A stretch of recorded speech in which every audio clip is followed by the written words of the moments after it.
Two universities, same subject area, same tuition fee within 4 to 5,000 pounds, same city. One is ranked 43rd in the UK for this subject, the other is ranked 41st by a different ranking body. Ibrahim has been comparing them for 3 weeks. He is 25 from Amman, studying for a master's in international law. He has read both program pages, the faculty profiles, the graduate outcome statistics, and student satisfaction data. By every objective measure, he has assembled the two institutions are equivalent. What tips the decision happens when he visits the first institution's website for the fifth time. He notices in the footnote of the program page that an accreditation mark links to a page last updated in 2019. He checks the accreditation is still current, but the link is stale. The employment statistics say, based on the 2022 Graduate Outcome Survey, it is now 2025. He does not consciously register these as failures. His System 1 does. It files them under, "This institution is not paying close attention." He opens the second institution's program page. The accreditation marks link to live pages. The employment data is dated 2024. The faculty profiles show research published within the last 18 months. Ibrahim submits his application to the second institution 2 days later. He cannot fully explain why. His System 1 already has. This is episode 11. Links to the full book are in the description. Trust is not a feeling that arrives after sufficient evidence has been evaluated. It is a judgment the brain makes continuously from the first moment of exposure to an institution's communication using signals processed far below conscious analysis. 3 behavioral mechanisms govern how this judgment forms. The first is authority bias, the tendency to assign disproportionate weight to the endorsements of the recognized authorities. Most institutions treat authority signals as decoration, accreditation logos in a website footer, ranking badges in a sidebar, government recognition buried in an about page. These placements are not wrong. They are strategically inefficient. They place authority signals where they have minimal impact rather than at the moments in the persuasion journey where they carry maximum weight. Authority signals fall into 4 categories. Regulatory authority, QAA review, UKVI. Student-sponsored license, professional body recognition, establishes the institutional floor of legitimacy. Without it, no other signal operates effectively. Academic authority, rankings, REF outcomes, faculty credentials, recent publications establishes subject area expertise. Professional authority, AACSB, AMBER, Law Society, Royal College accreditations establishes that the qualification produces outcomes the professional community actually recognizes. And social authority, employer endorsements, named alumni in named roles, establishes that real people in the real world have trusted this institution and found it trustworthy.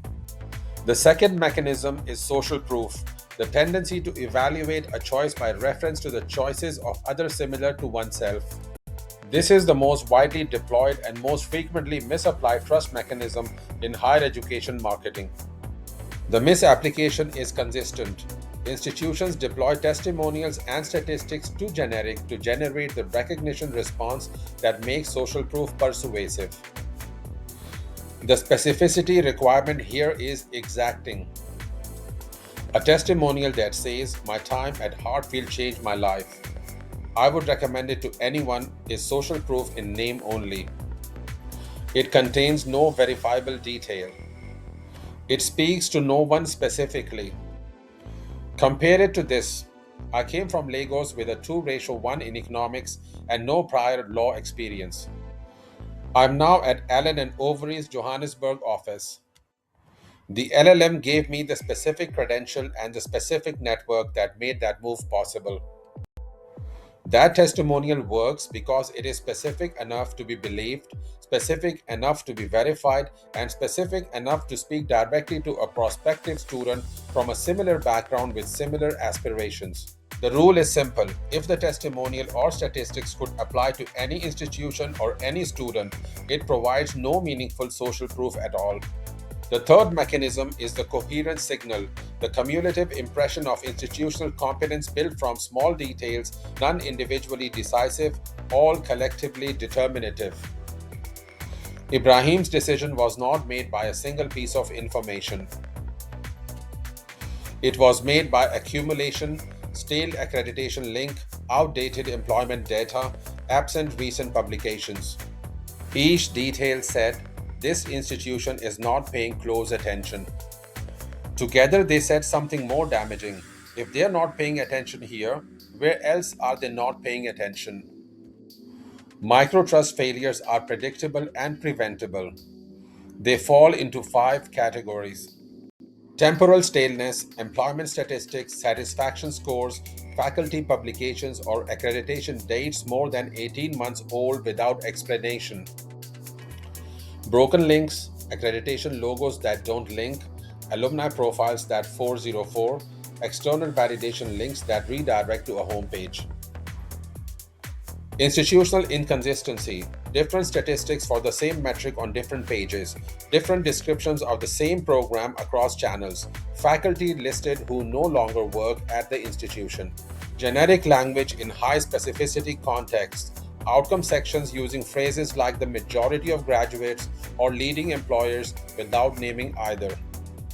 And tone discontinuity, a warm human awareness campaign that leads to a cold administrative program page, creating the precise moment of system.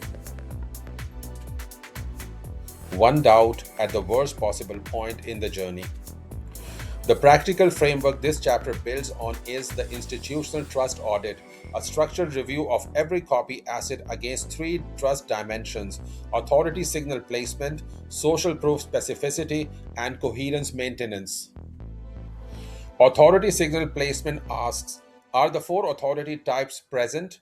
Are they placed at the moments of maximum persuasive impact rather than as decoration? And are they current and verifiable? Authority signals earn the most trust when they appear immediately after a benefit claim they substantiate, not in a footer no one reads.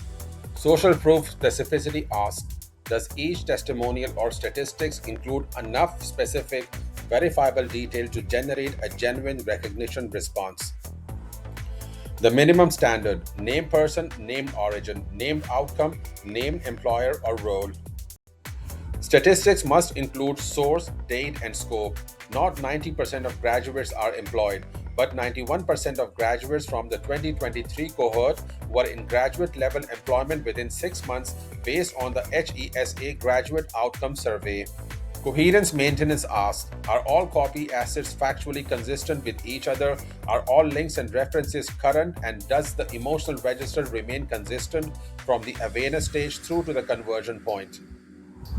Let's close with a direct before and after. A program page opening for an LLB in law targeting Nigerian and Ghanaian applicants. The typical version: our LLB is delivered by internationally recognized faculty with extensive expertise in commercial, criminal, and international law. We have an excellent graduate employment record and strong links with the legal profession in the UK and beyond. Our students benefit from a vibrant campus community and a wide range of academic and pastoral support services. Now, the version built on the institutional trust architecture. Hartfield Law School is accredited by the Bar Standards Board and the Solicitors Regulation Authority, the 2 bodies whose recognition determines whether your qualification is valid for legal practices in England and Wales, and whether it is recognized by law firms across West Africa who hire from UK trained cohorts.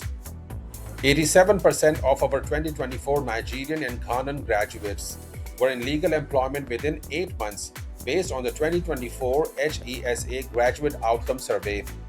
Our alumni include partners at Aluko and Oibode in Lagos, Rhindorf Chambers in Accra, and at 3 of the Magic Circle firms in London. Our accreditation status is current as of January 2026 and is verified annually. The link to our BSB accreditation certificate is below. Same institution, same program. The second version places regulatory authority where it carries maximum weight immediately after the relevance claim. Social proof is specific, named, and verifiable. Every statistic is dated and sourced. Every link works. That's what institutional trust copy looks like when it's built deliberately rather than assembled from whatever is available. If you would like the complete chapter, including the full institutional trust audit checklist and implementation exercises, the book is in the description. Available on Barnes & Noble, Everand, and Thalia. Thank you for watching.